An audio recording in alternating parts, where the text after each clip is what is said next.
It was one of the most notorious murders in American history. Now, new evidence is being examined in the case of Erik and Lyle Menendez, the brothers convicted of shooting and killing their parents in their Beverly Hills mansion in 1989. CNN's Camila Bernal is in Los Angeles. Camila, fascinating case. What are you learning?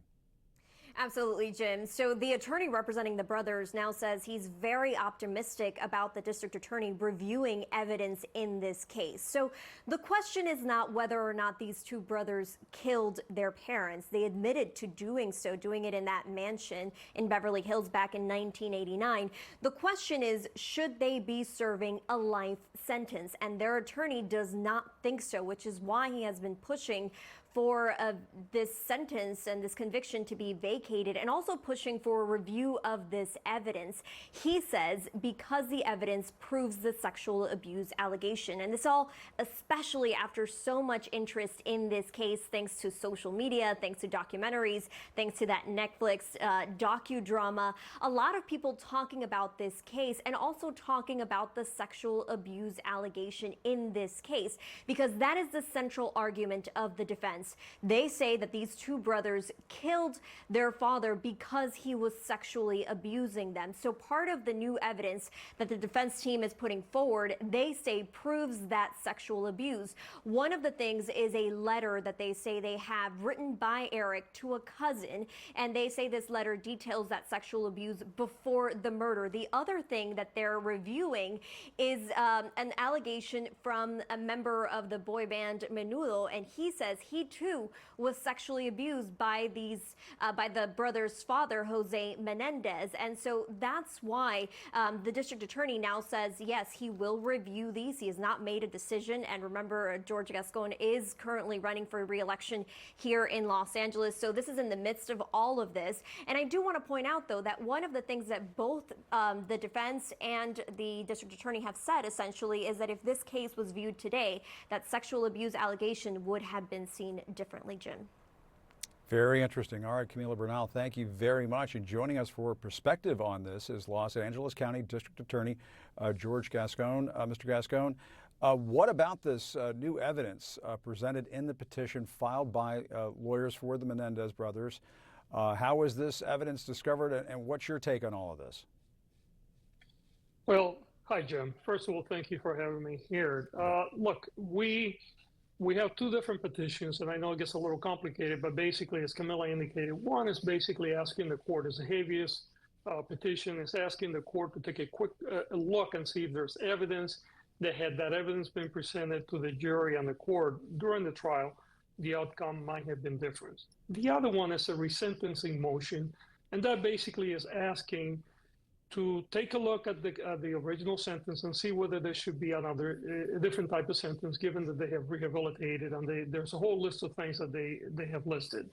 I started looking at this case very closely several months ago, and I have increasingly became concerned that it was critical that we review the new evidence that is being presented, as well as evidence that have been suppressed during the second trial. This is a case that hung the first time around when the jury was given information about sexual molestation, and then the prosecution in the second time around suppressed much of that evidence that was not presented in the second case, and they were convicted and they were sent to prison with life without the possibility of parole.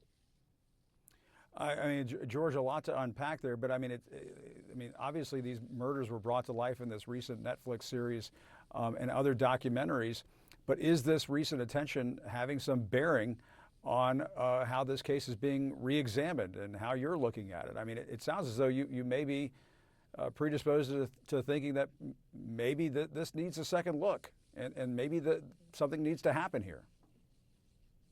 Well, the petitions were filed by the defense about a year ago. We have been, we go through a very thorough process.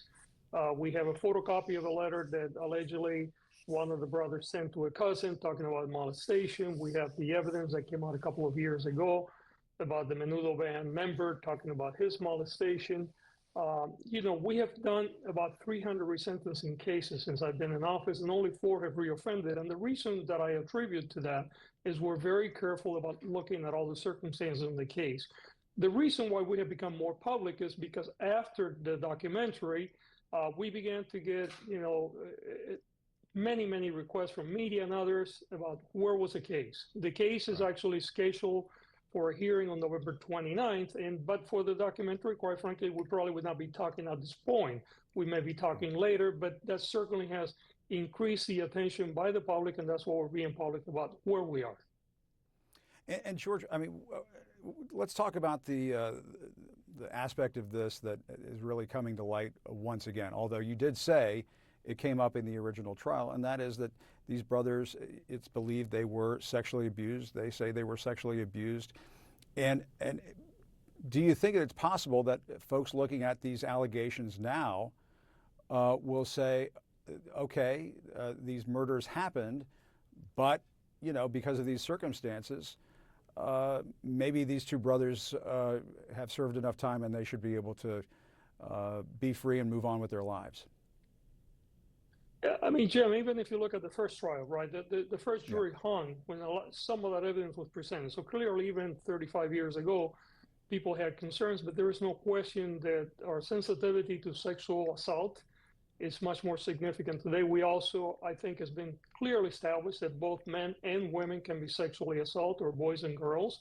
I think, 35 years ago, cultural norms were a little different. So I do agree with you, and Camila kind of raised that issue, that there's no question that a jury today would look at this case probably very differently that a jury did in 35 years ago. But even 35 years ago, when some of this evidence was presented, there was certainly doubt as to their, whether they were guilty of first-degree murder. Right? Again, there's no question that they committed the killing. The question is, to what degree of culpability should they be held accountable to, given the totality of the circumstances?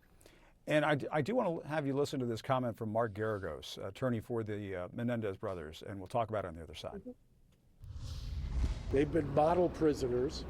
They have worked tirelessly in the face of literally no ability or expectation that they would ever get out to reform. And now we fast forward 35 years later, we've got a much more robust and evolved understanding of abuse, that yes, abuse can occur both with females and with males. I think it's time. Their family thinks it's time.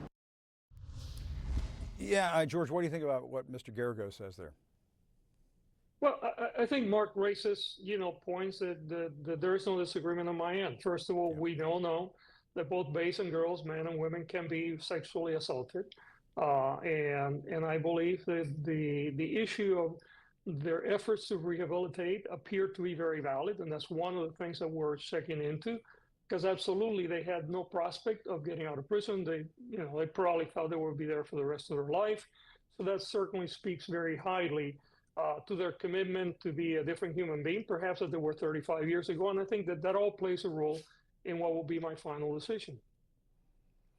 And I don't want to push you on a final decision too much right here, but to read between the lines, George, it does sound as though that you feel like this needs another look. Well, Jim, unquestionably, and that is a reason why we started to take another look, months ago. But clearly, that is a reason why I'm speaking to you and others today, because, look, we have both a moral and an ethical obligation. If there was evidence that should have been presented, and if it were presented to a jury, would that have brought a different outcome? We have an obligation to take that into consideration as we move forward. All right, George Gascón, thank you very much for your time. We appreciate it. Please keep us posted on this fascinating case. Thanks for your time, George. I will. Thank you, Jim. Take care. All Bye-bye. right. You as well.